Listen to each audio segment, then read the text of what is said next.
Hello my dear future officers, कैसे हैं आप लोग। मैं हूं प्रियंका सिंह और हम शुरू करने वाले हैं chapter number 26 from M Laxmikanth, जिसका नाम है सुप्रीम कोर्ट।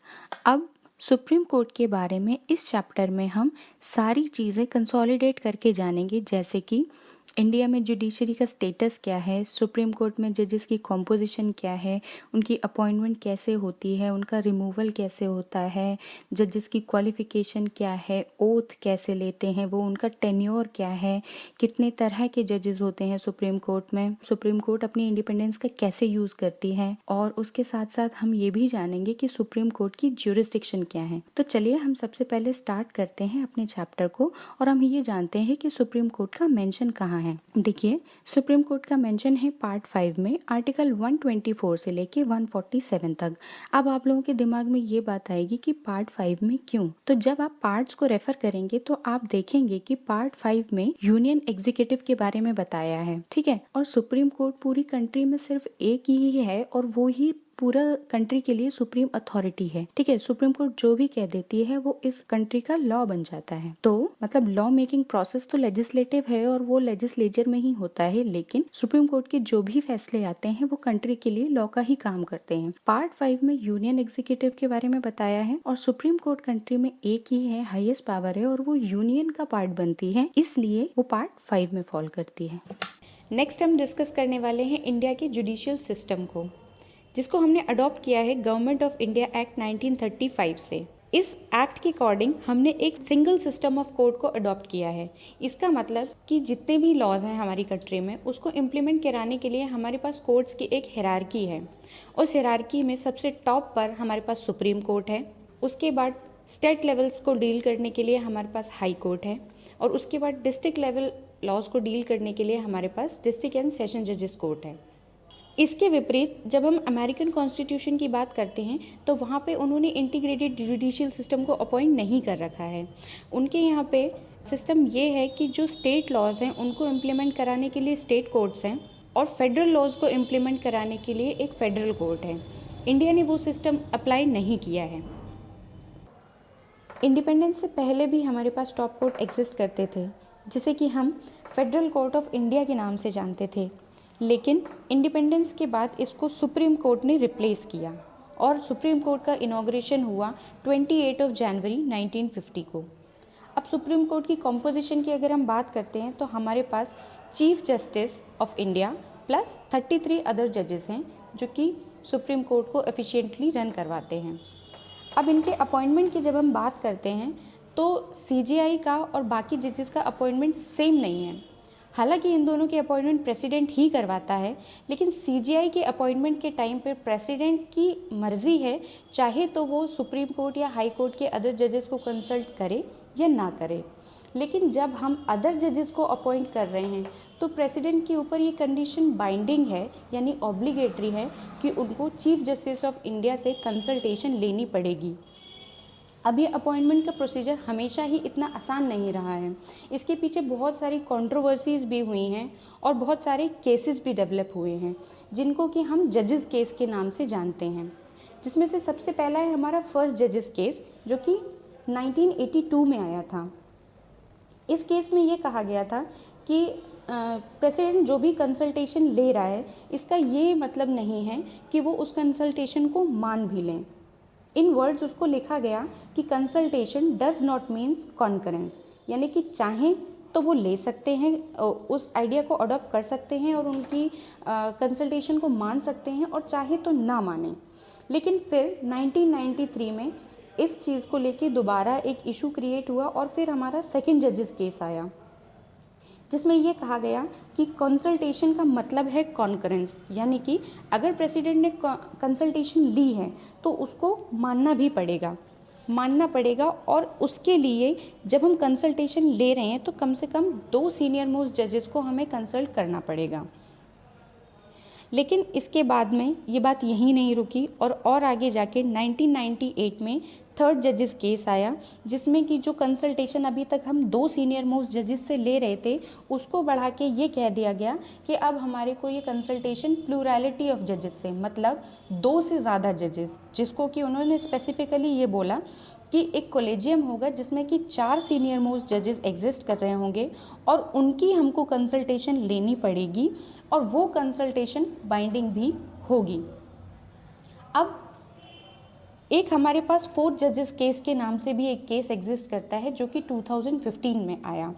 इस केस में ये कहा गया, गवर्नमेंट का कहना ये था कि अब 2015 का लेटेस्ट केस हमारे पास है 4th जजेस केस, जिसमें कि गवर्नमेंट ने 99th कॉन्स्टिट्यूशनल अमेंडमेंट को इंट्रोड्यूस किया और ये कहा गया कि अब जजेस की अपॉइंटमेंट के लिए एक नेशनल जुडिशियल अपॉइंटमेंट कमीशन होगा, जो अब तक कोलेजियम सिस्टम चला आ रहा था जिसके अंतर्गत हम 4 सीनियर मोस्ट जजेस से कंसल्टेशन ले रहे थे, उसको रिप्लेस कर देगा।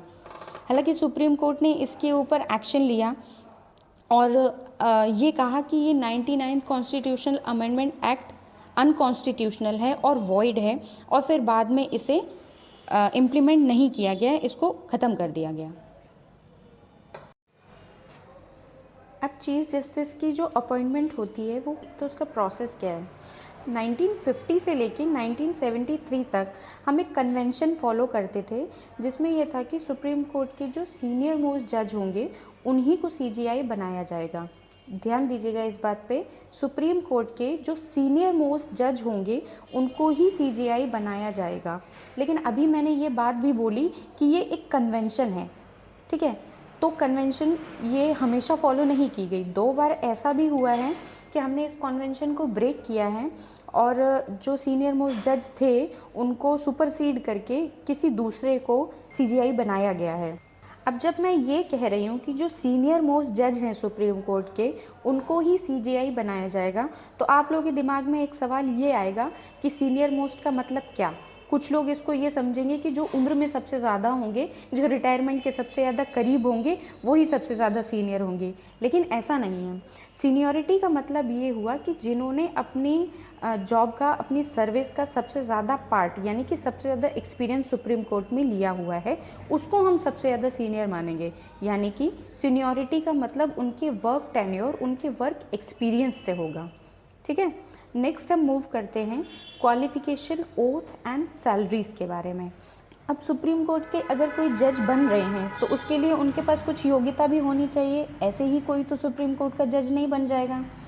तो जो क्वालिफिकेशन मेंशन्ड है हमारे पास वो सिर्फ इतनी है कि इंडिया के वो सिटीज़न होने चाहिए, मतलब इंडियन सिटीज़न होने चाहिए, और दूसरी कंडीशन है कि या तो वो हाई कोर्ट के जज रह चुके हों, यानी कि 5 साल तक उन्होंने हाई कोर्ट में एज अ जज काम किया हो, या उन्होंने अलग अलग हाई कोर्ट्स में 10 साल तक प्रैक्टिस की हो किसी एक में या एक से ज़्यादा हाई कोर्ट में, और या फिर प्रेसिडेंट की नज़र में वो कोई डिस्टिंग्विश्ड ज्यूरिस्ट हो। डिस्टिंग्विश्ड ज्यूरिस्ट का मतलब क्या हुआ कि उन्होंने अपने फील्ड में बहुत अच्छा काम किया हो, बहुत अच्छे रिजल्ट्स दिए हों पब्लिक वेलफेयर के कॉन्टेक्स्ट में, या फिर उनकी नॉलेज इतनी अच्छी है कि उनको मतलब हर कोई, जिसको ज़्यादा नॉलेज होती है हम चाहते हैं ना कि हम भी उसी से सलाह लें।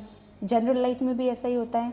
तो इसी तरह से जब कोई लीगल मैटर को डील कर रहे हैं और किसी की नॉलेज बहुत अच्छी है तो हम चाहेंगे कि हम उसको रेफ़र करें, तो उसको एक क्वालिफिकेशन ही मान लिया गया है। डिस्टिंग्विश्ड ज्यूरिस्ट के बारे में मैं आपको बता रही थी, उसका एग्जाम्पल ये है, आप लोग खुद भी सर्च करना इस चीज़ के बारे में, कि एक लॉयर हैं सुप्रीम कोर्ट की जिनका नाम है इंदु मल्होत्रा, जिनको डिस्टिंग्विश्ड ज्यूरिस्ट होने की वजह से उनको सुप्रीम कोर्ट का जज बनाया गया है। ये उनको एज ए क्वालिफिकेशन मिली, मतलब जज बनने के लिए वो क्वालिफाई हुई क्योंकि वो एक डिस्टिंग्विश्ड ज्यूरिस्ट थी। अब क्वालिफिकेशन के बाद हम डिस्कस करते हैं ओथ के बारे में। ओथ का मतलब ये है कि आप शपथ ले रहे हैं इस चीज़ की कि मैं सुप्रीम कोर्ट का जज बन गया हूँ या बन गई हूँ, तो अब मैं अपने ऑफिस में जाने से पहले इस चीज़ की कसम लेता हूँ कि जिस काम के लिए मुझे रखा जा रहा है मैं अपने कर्तव्य का या अपनी ड्यूटी का अच्छे से पालन करूँगा, ठीक है, करूँगा या करूँगी। तो अब ये ओथ दिलाता कौन है? तो जो भी सुप्रीम कोर्ट के जजेस हैं अपने ऑफिस में जाने से पहले वो ओथ लेंगे और वो ओथ उनको प्रेसिडेंट दिलाएंगे। उस ओथ में वो यही जो अभी मैंने आपसे बोला था थोड़ी देर पहले कि मैं कॉन्स्टिट्यूशन के प्रति अपनी पूरी ईमानदारी वफादारी रखूँगा और इंडिया को सोवरेन, उसकी इंटीग्रिटी को अपहोल्ड करूँगा, ये सब वो ओथ में बोलते हैं, ठीक है। अब हम बात करते हैं उनकी सैलरी एंड अलाउंसेस की। तो इसमें याद रखने वाली एक इम्पॉर्टेंट चीज़ यही है कि उनकी जो सैलरी है उसे पार्लियामेंट डिसाइड करती है। ठीक है, इस चीज़ को दोबारा दोहरा रही हूँ मैं कि जो भी जजेस की सैलरी होती है उसको पार्लियामेंट डिटरमाइन करती है। आपको बस इतना ही याद रखना है, सैलरी कितनी है इससे फ़र्क नहीं पड़ता, बस कौन डिसाइड करता है ये इम्पॉर्टेंट पॉइंट है। ठीक है, नेक्स्ट हम आते हैं टेन्योर पे। टेन्योर मतलब जज कितने टाइम तक जज रह सकता है। तो अब कोई एज लिमिट एज सच नहीं दी गई है, लेकिन ये दिया गया है कि जब तक उनकी एज 65 ईयर्स की नहीं हो जाती तब तक वो ऑफिस में रह सकते हैं। माइंड करिए इस बात को, फिर से दोहरा रही हूँ मैं कि कोई एज लिमिट एज सच नहीं दी गई है, लेकिन ये कहा गया है कि जब तक उनकी एज 65 ईयर्स नहीं हो जाती तब तक वो ऑफिस में रह सकते हैं।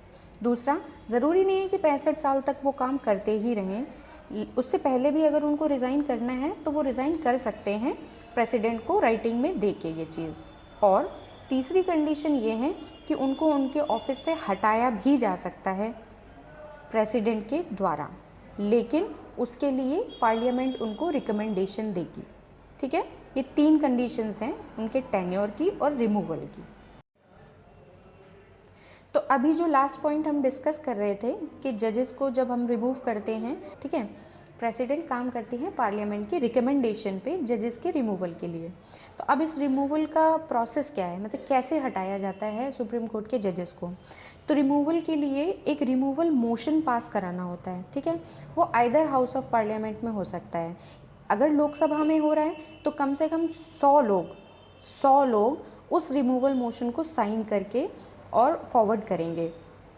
और अगर फॉरवर्ड कहाँ करेंगे, स्पीकर के पास। ठीक है, और अगर ये काम राज्यसभा में हो रहा है कि राज्यसभा के लोग इस मोशन को पास कर रहे हैं तो कम से कम 50 लोग मिलके इस रिमूवल मोशन को साइन करेंगे और अपने चेयरमैन को इसको पास करा देंगे, मतलब फॉरवर्ड कर देंगे। ठीक है, लेकिन अब इसमें एक चीज़ है कि आपने मोशन बनाया और मोशन बना के साइन करा के आपने दे दिया स्पीकर को या चेयरमैन को, लेकिन ये स्पीकर या चेयरमैन की मर्ज़ी है, वो चाहें तो इसको एडमिट करें या चाहें तो एडमिट ना करें। ठीक है, ये उनकी मर्ज़ी है, इतनी पावर उनको भी है। ठीक, अब अगर मान लेते हैं कि ये मोशन एडमिट कर लिया उन्होंने, यानी अप्रूव कर लिया, तो अब क्या करेंगे, एक 3 मेंबर की कमेटी बनाई जाएगी, क्योंकि हम सुप्रीम कोर्ट के जजेस को हटा रहे हैं भाई, कोई छोटी मोटी चीज़ तो है नहीं। तो 3 मेंबर की कमेटी इस चीज़ के लिए बनाई जाएगी, ये देखा जाएगा कि जो उनका रिमूवल है उस पर जो चार्जेस लगे हैं हम उनकी कम से कम इन्वेस्टिगेशन तो करा लें। ठीक है, तो अब वो जो कमेटी होगी जो 3 मेंबर की मैं आपको बता रही हूँ, उसमें क्या होगा कि या तो चीफ जस्टिस या फिर कोई सुप्रीम कोर्ट के जज एक मेंबर, दूसरा मेंबर सुप्रीम कोर्ट के अलावा जो हाई कोर्ट के चीफ जस्टिस होंगे वो होंगे, और तीसरे मेंबर, जैसे कि अभी थोड़ी देर पहले हम एक डिस्टिंग्विश जूरिस्ट के बारे में बात कर रहे थे, तो तीसरे मेंबर वो होंगे उस कमेटी में, कोई भी डिस्टिंग्विश जूरिस्ट। ठीक है, फिर अब ये कमेटी क्या करेगी, इन्वेस्टिगेशन करेगी और उसके बाद में ये देखेगी जो चार्जेस लगाए गए हैं वो सही हैं या नहीं। अब अगर उनको ये लगता है कि जो जजेस के ऊपर चार्जेस लगाए हैं वो सच में गिल्टी हैं, अच्छा वो चार्जेस होंगे क्या, ये भी एक इम्पॉर्टेंट चीज़ है सोचने वाली कि मतलब अगर हम हटा रहे हैं सुप्रीम कोर्ट के जजेस को तो उनके ऊपर हमने ऐसा क्या इल्ज़ाम लगाया होगा। तो वो 2 हैं, क्या, एक तो मिसबिहेवियर और दूसरा इनकैपेसिटी, अपना वो काम कर ही नहीं पा रहे हैं, मतलब वो इस लायक ही नहीं है कि वो अपना काम कर सकें, इनकैपेबल हैं। तो अब अगर ये कमेटी ये फाइंड करती है कि जजेस पे लगाए गए चार्ज सही हैं और उनको हटा देना चाहिए, तो वो इस मोशन को जो कि रिमूवल वाला था उसको कंसीडर कर लेंगे। ठीक है, अब क्या हुआ कि दोनों हाउसेस में ये मोशन पास हो गया, दोनों हाउसेस में पास हो गया। हुआ कैसे, स्पेशल मेजॉरिटी से। स्पेशल मेजॉरिटी का मतलब हो गया कि कम से कम उस हाउस की जितनी स्ट्रेंथ है उसके 50% से ज़्यादा मेंबर्स प्लस जो 2/3 मेंबर प्रेजेंट एंड वोटिंग हैं, 2/3 मेंबर जो प्रेजेंट एंड वोटिंग हैं, उनको मिलाकर बनती है हमारी स्पेशल मेजॉरिटी। ठीक है, तो अब दोनों हाउसेज में स्पेशल मेजॉरिटी से ये मोशन पास हो गया। ठीक, अब जब ये मोशन पास हो गया उसके बाद प्रेसिडेंट ने ऑर्डर पास कर दिया कि आप आप जजेस को, जिस भी जज को आप हटाना चाहते हैं हटा दीजिए। और जैसे ही प्रेसिडेंट ने ऑर्डर पास किया तो वो जज जिनके ऊपर ये चार्ज लगाया गया है उनको हम ऑफिस से रिमूव कर सकते हैं। तो सबसे इंटरेस्टिंग चीज़ ये है कि अब तक किसी भी जज पे इम्पीचमेंट नहीं हुई है, यानी किसी भी जज को इम्पीच नहीं किया गया है। रिमूवल का मोशन लगा था लेकिन अल्टीमेटली वो गिल्टी ऑफ मिसबिहेवियर पाए भी गए, लेकिन उनको हटाया नहीं जा सका क्योंकि लोकसभा खुद ही डिफीट हो गई थी। अब जबकि हमने qualification, oath, salaries, tenure, removal सब कुछ डिस्कस कर लिया है, तो अब हम ये बात करेंगे कि जजेस किस किस कैपेसिटी में काम कर रहे हैं। सुप्रीम कोर्ट के अंदर भी सारे जज सिमिलर कैपेसिटी में काम नहीं कर रहे होते हैं, तो ठीक है, तो उनके लिए भी कैटेगरीज हैं। जैसे पहली कैटेगरी जो मैं आपको बता रही हूँ वो है एक्टिंग चीफ जस्टिस की। एक्टिंग चीफ जस्टिस की माइंड करिए इस चीज़ को, मैंने बताया था चीफ जस्टिस सिर्फ एक ही होता है, ठीक है। तो अगर कोई व्यक्ति चीफ जस्टिस की तरह एक्ट कर रहा है तो उसके लिए कोई कंडीशन होगी ना, यानी कि चीफ जस्टिस अपना काम खुद नहीं कर रहे हैं, अभी उनकी जगह पे कोई कर रहा है। तो ऐसा कब होगा? सबसे पहले तो ये कि उनको अपॉइंट कौन करेगा, ये मैंने आपको बताया था। तो अपॉइंटमेंट इनकी भी प्रेसिडेंट ही करेंगे, ठीक है। और होगा कब ऐसा? जब चीफ जस्टिस का ऑफिस वैकेंट हो। इस चीज़ को आपको बहुत ध्यान में रखना है कि वैकेंट हो। वैकेंसी का मतलब खाली है वो पद अभी, ठीक है। दो चीज़ों में बहुत ज़्यादा कन्फ्यूज़न रहती है कि कहाँ वैकेंसी है और कहाँ एब्सेंस है। इस चीज़ को आपको हमेशा ध्यान रखना है पढ़ते वक्त कि अगर वैकेंसी की बात हो रही है तो आप एब्सेंस के प्रोविजंस वहाँ अप्लाई नहीं कर सकते, ठीक। लेकिन मैं बार बार इस चीज़ को इसलिए दोहरा रही हूँ क्योंकि एक्टिंग चीफ जस्टिस तभी आएंगे जब चीफ जस्टिस ऑफ इंडिया का ऑफिस वैकेंट होगा, और या फिर अभी मैं दूसरी कंडीशन भी बता रही हूँ, जब वो टेम्पोरेरीली एब्सेंट होंगे, ठीक है। अभी मैंने बोला था कि वैकेंसी और एब्सेंस दो टर्म्स अलग अलग हैं जिनको हमें ध्यान में रखना है। तो जब वैकेंट होगी तब भी काम कर सकते हैं, और जब वो टेम्पोरेरीली एब्सेंट होंगे तब भी एक्टिंग चीफ जस्टिस को हम ऑफिस में ला सकते हैं। और या फिर तीसरी कंडीशन ये है कि वो अपनी ड्यूटीज़ कर पाने में सक्षम नहीं है, यानी कि एबल नहीं है, जिसको हम इन वर्ड्स कहते हैं कि unable to perform the duties, ठीक है। नेक्स्ट हमारी कैटेगरी है एडहॉक जजेस की। अब अगर आप एडहॉक का मतलब समझते हैं तो अच्छी बात है, नहीं समझते तो एडहॉक का मतलब होता है for the time being. Time being का मतलब कुछ समय के लिए। तो अब चीफ जस्टिस की बात हम ऑलरेडी कर चुके हैं, अब हम बात कर रहे हैं दूसरे जजेस की। दूसरे जो परमानेंट जजेस होते हैं, जब किसी सुप्रीम कोर्ट के सेशन को कंडक्ट कराने के लिए कोरम पूरा नहीं हो पा रहा है, कोरम का मतलब जितने भी जजेस हैं हमारे परमानेंट, उसका एटलीस्ट 1/10, ठीक है, 1/10 पोर्शन भी उस टाइम कोर्ट में नहीं है, तो कोई प्रॉपर एक्शन नहीं ले सकते। तब उस केस में क्या हो गया कि जजेस की शॉर्टेज हो गई, अब हमको और जजेस की रिक्वायरमेंट है। तो उस केस में क्या होगा कि सीजीआई अपॉइंट करेंगे एडहॉक जजेस को, सीजीआई अपॉइंट करेंगे एडहॉक जजेस को। ये लाइन मैंने 2 बार बोली है, इसको याद रखिएगा। लेकिन करेंगे कब? जब वो प्रेसिडेंट की कंसेंट ले लेंगे, ठीक है। तो एडहॉक जजेस की जो भी अपॉइंटमेंट होगी वो चीफ जस्टिस करेंगे। अभी हमने ये डिस्कस कर लिया कि अपॉइंटमेंट कौन करेगा, जो कि मैंने अभी आपको बताया कि सीजीआई करेंगे प्रेसिडेंट से पहले कंसेंट लेके। अब ये डिस्कस करते हैं कि अपॉइंट हो कौन सकता है एडहॉक जज के तौर पे। तो कोई भी हाई कोर्ट का जज, ठीक है, हाई कोर्ट के कोई भी जज सुप्रीम कोर्ट में एडहॉक जज के तौर पे अपॉइंट किए जा सकते हैं टेम्परेरी पीरियड के लिए। लेकिन उसके लिए हमको उस हाई कोर्ट के चीफ जस्टिस की भी कंसल्टेशन लेनी पड़ेगी जिस हाई कोर्ट से वो बिलोंग करते हैं। और साथ के साथ बताया मैंने आपको कि प्रेसिडेंट की तो लेंगे ही लेंगे, उसके साथ में जो भी हाई कोर्ट के जज हैं जो सुप्रीम कोर्ट के जज बनने की कैपेसिटी, एबिलिटी रखते हैं, उन्हीं को हम एज अ एडहॉक जज अपॉइंट कर सकते हैं, ठीक। नेक्स्ट कैटेगरी है हमारी रिटायर्ड जज।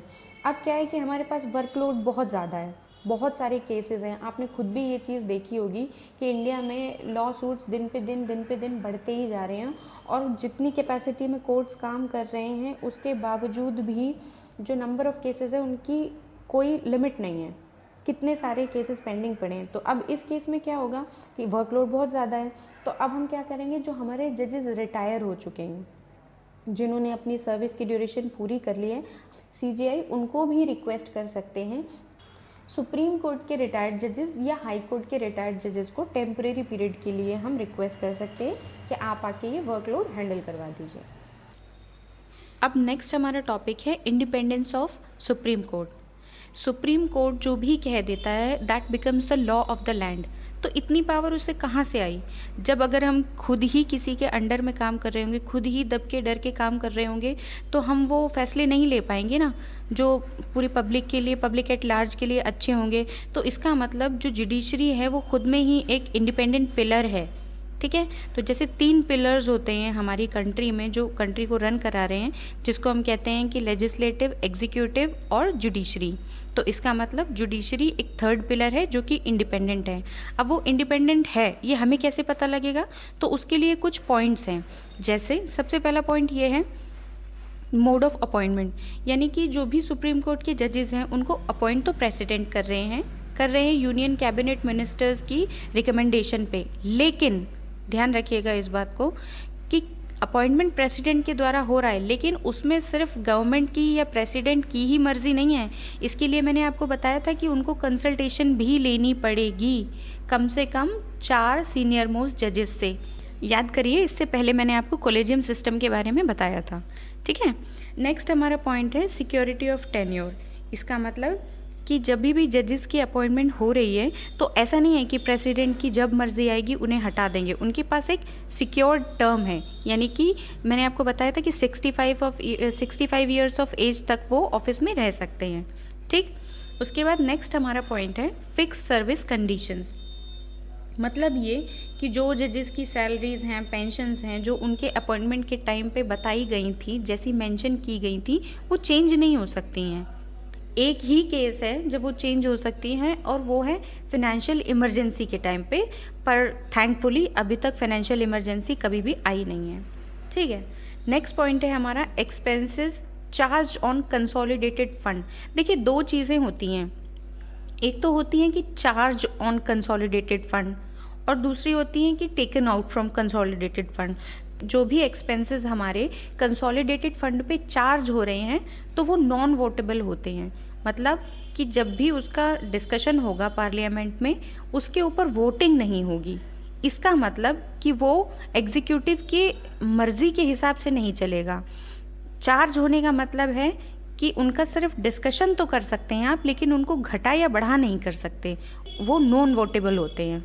नेक्स्ट है हमारा कंडक्ट ऑफ जजेस can not be discussed in parliament. इसका मतलब कि जजेस ने जो भी काम अपनी कैपेसिटी में, अपनी ऑफिस कैपेसिटी में किया है, उसके बारे में कि उन्होंने सही डिसीजन लिया, कि उन्होंने सही प्रैक्टिस फॉलो की, या उनको ऐसा करना चाहिए था या नहीं करना चाहिए था, ये डिस्कशन पार्लियामेंट में नहीं होगा। क्यों? अभी मैंने थोड़ी देर पहले ही आपको बताया था, क्योंकि जुडिशरी एक इंडिपेंडेंट बॉडी है और सुप्रीम कोर्ट को अपने आप को असर्ट करने का पूरा राइट दिया गया है। नेक्स्ट हमारा पॉइंट है ban on practice after retirement.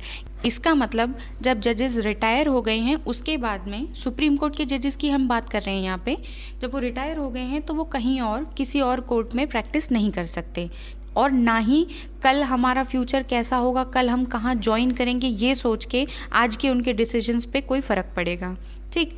अब इसमें एक कंडीशन ये है कि अगर जजेस हाई कोर्ट के हैं तो वो उस हाई कोर्ट को छोड़ के, जिसमें वे अभी प्रेजेंट हैं, उसको छोड़ के किसी और कोर्ट में प्रैक्टिस कर सकते हैं अगर उनकी रिटायरमेंट की एज आ चुकी है उसके बाद भी, क्योंकि हाई कोर्ट के जो जजेस हैं उनकी रिटायरमेंट की एज 62 मेंशन्ड है, ठीक है। और मैंने आपको बताया था कि सुप्रीम कोर्ट के जजेस की एज 65 मेंशन है, तो इसका मतलब उनके पास 3 साल हैं अभी काम करने के लिए। तो कंडीशन ये है कि वो दूसरे हाई कोर्ट में भी प्रैक्टिस कर सकते हैं और सुप्रीम कोर्ट के जजेस के तौर पे भी प्रैक्टिस कर सकते हैं, ठीक है।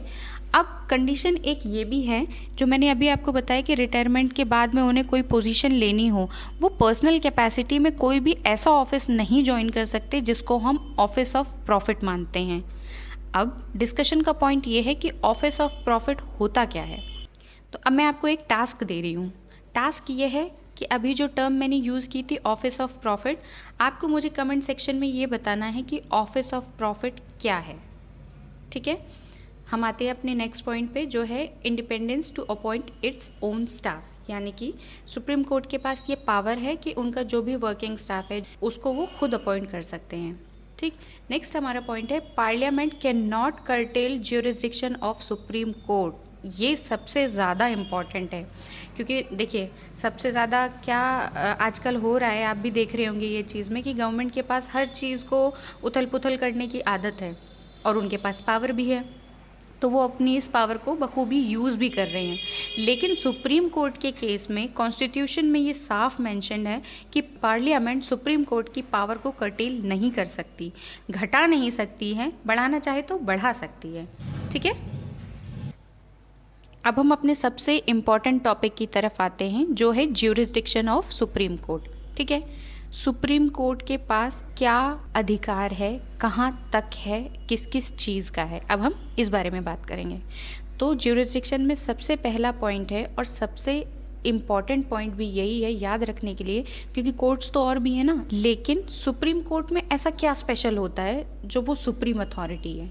ठीक, तो उसमें सबसे पहला पॉइंट है ओरिजिनल ज्यूरिसडिक्शन, यानी कि सुप्रीम कोर्ट की जो सबसे इम्पॉर्टेंट, सबसे अलग पावर है वो क्या है, वो है कि जब सेंटर और स्टेट्स में कोई डिस्प्यूट हो जाए, या फिर स्टेट और स्टेट में कोई डिस्प्यूट हो जाए, या फिर एक तरफ सेंटर हो और एक तरफ एक से ज़्यादा स्टेट्स हों और उनमें कोई डिस्प्यूट हो जाए, तो सुप्रीम कोर्ट के पास ही सिर्फ ये पावर है, ये उसकी ओरिजिनल ज्यूरिसडिक्शन है कि वो उस डिस्प्यूट को रिजॉल्व करवाएं।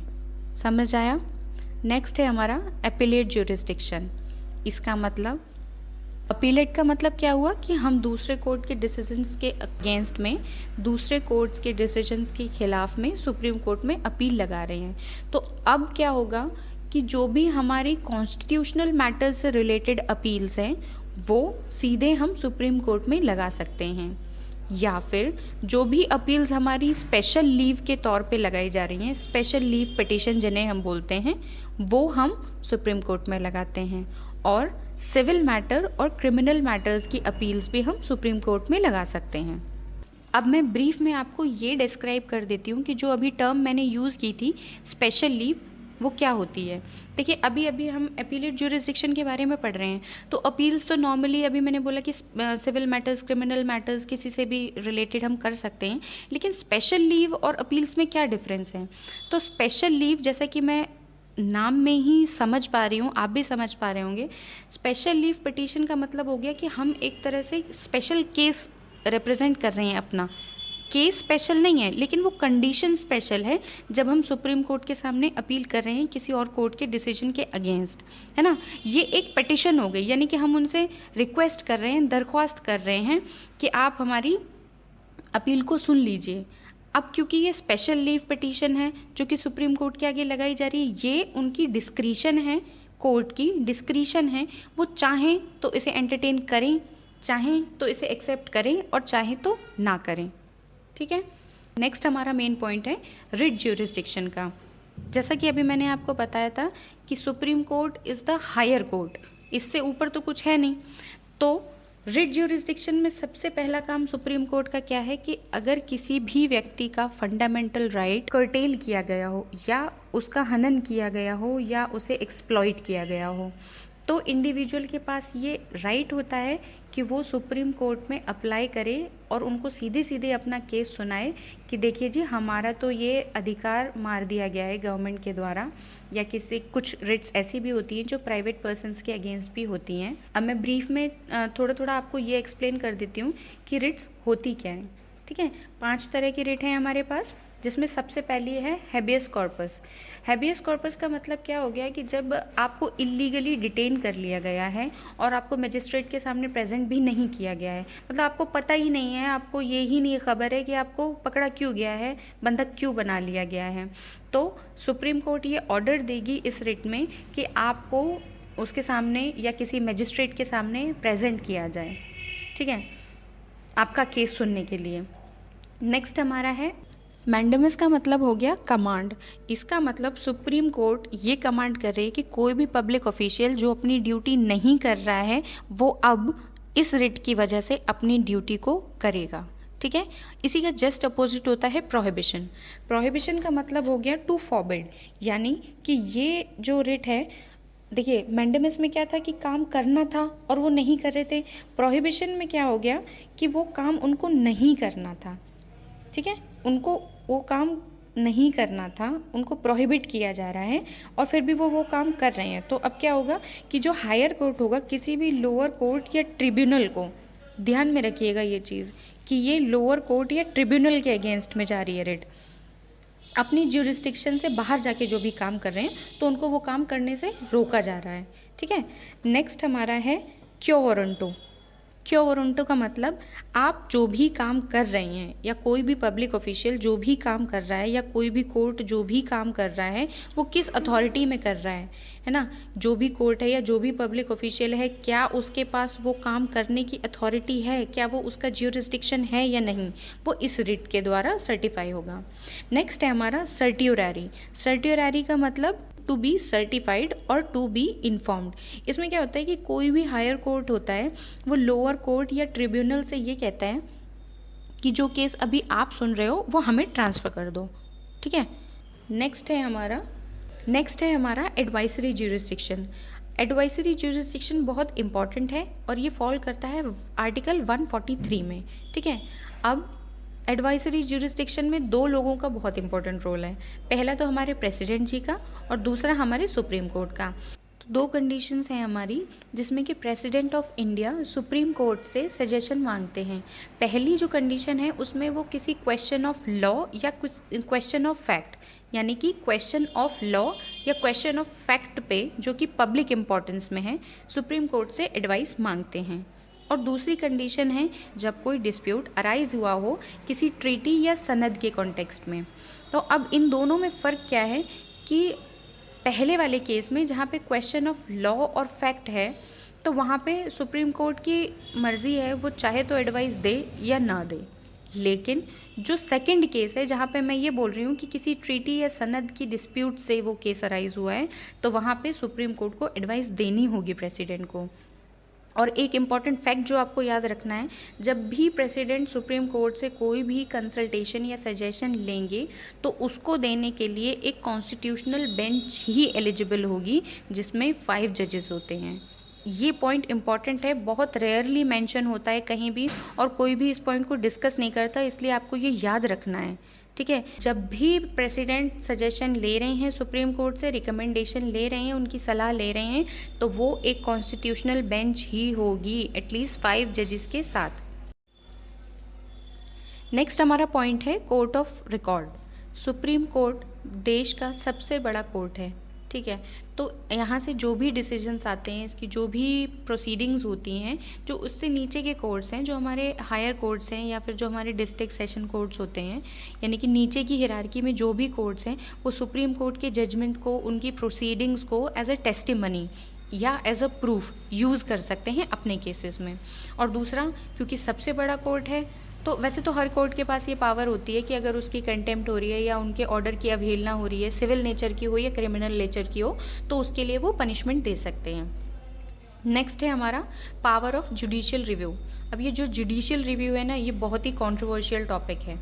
ठीक, और इसमें क्या होता है, सबसे पहले ये जान लीजिए आप, जब भी कोई भी लेजिस्लेटिव इनेक्टमेंट या फिर शॉर्ट फॉर्म में हम उसको लॉ बोल सकते हैं समझने के लिए, और या कोई एग्जीक्यूटिव ऑर्डर जो गवर्नमेंट देती है, अगर वो ऐसा है जो कि सुप्रीम कोर्ट को लगता है कि ये अनकॉन्स्टिट्यूशनल है या फिर इल्लीगल है या फिर इसके पीछे का जो इंटेंट है, मोटिव है, वो सही नहीं है, पब्लिक बेनिफिट में नहीं है, पब्लिक वेलफेयर में नहीं है, तो सुप्रीम कोर्ट ऐसे केसेस में उसको नल एंड वॉइड डिक्लेयर कर सकती है। वो अलग बात है कि गवर्नमेंट फिर कोई ना कोई रास्ता निकाल लेगी उसको ठीक करने के लिए, पर मीनवाइल उसको रोका जा सकता है। सुप्रीम कोर्ट का सबसे इम्पॉर्टेंट इंटरफेरेंस का पावर है जो कि वो पब्लिक बेनिफिट के लिए यूज करते हैं। नेक्स्ट हमारा पॉइंट कॉन्स्टिट्यूशनल इंटरप्रिटेशन। बार बार ये चीज मैं आपके सामने कह रही हूँ कि सुप्रीम कोर्ट देश का सबसे बड़ा कोर्ट है। जो भी कॉन्स्टिट्यूशन से रिलेटेड मैटर्स होंगे वो सुप्रीम कोर्ट के पास ही आएंगे। यानी कि कॉन्स्टिट्यूशन को कैसे इंटरप्रेट करना है, उसका क्या अर्थ निकालना है, क्या मतलब निकालना है, जो भी लैंग्वेज लिखी गई है उसका सेंस क्या निकल रहा है, ये सारा काम सुप्रीम कोर्ट ही करेगा, क्योंकि सुप्रीम कोर्ट को फंडामेंटल राइट्स का गारंटर और कॉन्स्टिट्यूशन का प्रोटेक्टर मानते हैं। नेक्स्ट हमारा पॉइंट है जिसमें अदर पावर्स दी हैं, जैसे कि प्रेसिडेंट या वाइस प्रेसिडेंट के इलेक्शन में कोई डिस्प्यूट हो जाता है तो उसे सुप्रीम कोर्ट डील करेगी, या फिर कभी ऐसा होता है कि सुप्रीम कोर्ट ने ही कोई जजमेंट दिया है और बाद में कोई बड़ी बेंच बैठी है और उनको ये लगता है कि पहले वाले जजमेंट में हम कुछ सुधार कर सकते हैं, तो वो खुद भी ऐसा कर सकते हैं। इसका मतलब क्या हो गया कि सुप्रीम कोर्ट एक सेल्फ करेक्टिंग एजेंसी है। देखिए, है तो वो इंसानों से ही बनी हुई, तो गलतियां तो उनसे भी हो सकती हैं, है ना। तो उसके लिए वो अपने ही ऑर्डर्स को, अपने ही डिसीजंस को फिर से रिव्यू करके उनको करेक्ट कर सकते हैं। और उसके बाद में क्या है कि अगर कोई भी लॉ कंट्री में बाइंडिंग करानी है, किसी कोर्ट में बाइंडिंग करानी है, तो वो करा सकते हैं। और बाकी जितने भी हमारी कंट्री में कोर्ट्स एग्जिस्ट कर रहे हैं लोअर हिरार्की में, उन सब पे सुप्रीम कोर्ट का कंट्रोल है, एक्सेप्ट जो मिलिट्री ट्रिब्यूनल्स होते हैं, क्योंकि उनकी फंक्शनिंग अलग होती है। ठीक है, तो फाइनली अब हम अपने चैप्टर के एंड पे अराइव कर चुके हैं। पहुंच चुके हैं। मैंने अपनी तरफ से पूरी ऑनेस्ट कोशिश की है कि मैं चीज़ों को बहुत ही सिंप्लीफाई करके आप सब तक कन्वे कर सकूं, और छोटी छोटी इंपॉर्टेंट चीज़ें मैंने बार बार दोहराई भी इसीलिए हैं कि आप उनको नोट कर लें, उनको अपने पॉइंटर्स बना के लिख लें। तो और फिर भी मैं ये कह रही हूँ कि अगर आप में से किसी का भी कोई भी डाउट है तो आप प्लीज़ कमेंट सेक्शन में उसको मेंशन करिए। मैं पूरी कोशिश करूँगी कि आप में से हर एक पर्सन के डाउट को मैं क्लियर करूँ। तो keep learning with Priyanka Singh. Thank you so much for watching this video, and please like and subscribe my channel अगर आपको ये वीडियो पसंद आया और आप ये चाहते हैं कि मैं आगे भी और वीडियोस बनाऊं और आप सबके डाउट्स को क्लियर करते रहूं, तो प्लीज़ इस चैनल को सब्सक्राइब करिए, लाइक करिए और अपने फ्रेंड्स को ये वीडियो फॉरवर्ड करिए। Thank you so much.